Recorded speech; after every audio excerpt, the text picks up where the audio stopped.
उत्तर भारत के एक छोटे से हरियाली से घिरे गांव रामपुर में एक किसान रहता था जिसका नाम मोहन था। गांव छोटा था लेकिन वहां के लोगों के दिल बड़े थे। मिट्टी के घर, कच्ची गलियां और सुबह शाम मंदिर की घंटियों की आवाज, यही उस गांव की पहचान थी। मोहन के पास ज्यादा जमीन नहीं थी, बस 2 बीघा खेत, एक पुराना बैल और एक झोंपड़ी। लेकिन उसके पास जो सबसे बड़ी दौलत थी वह था भगवान श्री राम पर उसका अटूट विश्वास। वह मानता था कि अगर मन सच्चा हो और मेहनत ईमानदार हो तो श्री राम कभी अपने भक्त को अकेला नहीं छोड़ते। हर सुबह सूरज निकलने से पहले मोहन उठ जाता। वह नदी के किनारे जाकर हाथ मुंह धोता, फिर अपने घर के आंगन में लगे तुलसी के पौधे के सामने दीपक जलाता। धीमी आवाज में वह राम नाम का जाप करता और कहता, हे प्रभु श्री राम, आज का दिन भी आपकी मर्जी से चले। मोहन का जीवन कठिन था लेकिन उसने कभी शिकायत नहीं की। खेत में काम करते हुए उसके हाथों में छाले पड़ जाते, पीठ झुक जाती, पर चेहरे पर कभी निराशा नहीं दिखती।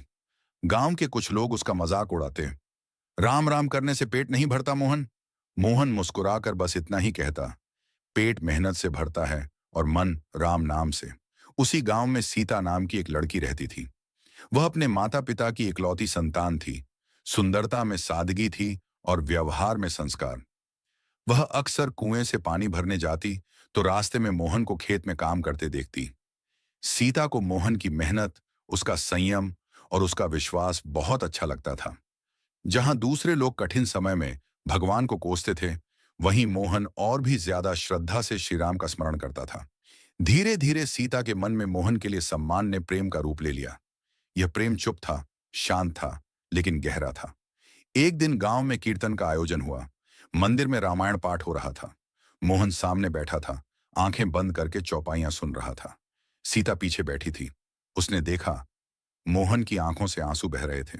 उस पल सीता समझ गई, यह आदमी सिर्फ राम का नाम नहीं लेता, वह राम को जीता है। समय बीतता गया। दोनों के बीच बातचीत होने लगी। खेत की मेड़ पर, मंदिर के बाहर या गांव की पगडंडी पर। उनकी बातें सपनों की नहीं, संघर्ष और विश्वास की होती थीं। इसी बीच एक अनहोनी हुई। उस साल बारिश नहीं हुई। आसमान जैसे रूठ गया था। दिन तपते, रातें सूनी होती। खेतों की मिट्टी फटने लगी। कुएं सूखने लगे। गांव में हाहाकार मच गया। कई किसान निराश होकर शहर जाने की सोचने लगे। कुछ ने कर्ज के बोझ में जिंदगी से हार मान ली। मोहन का खेत भी सूख गया। फसल नष्ट हो गई। उसकी झोंपड़ी में अनाज का आखिरी बोरा पड़ा था। एक रात मोहन देर तक मंदिर में बैठा रहा। दीपक की लौ कांप रही थी। उसने श्री राम की मूर्ति के सामने सिर झुकाया और कहा, हे प्रभु, मैं कमजोर हूं, पर मेरा विश्वास कमजोर नहीं है। अगर परीक्षा है तो मैं तैयार हूं। सीता को जब यह पता चला तो उसका दिल भर आया। उसने मोहन से कहा, मैं तुम्हारे साथ हूं, चाहे समय कैसा भी हो।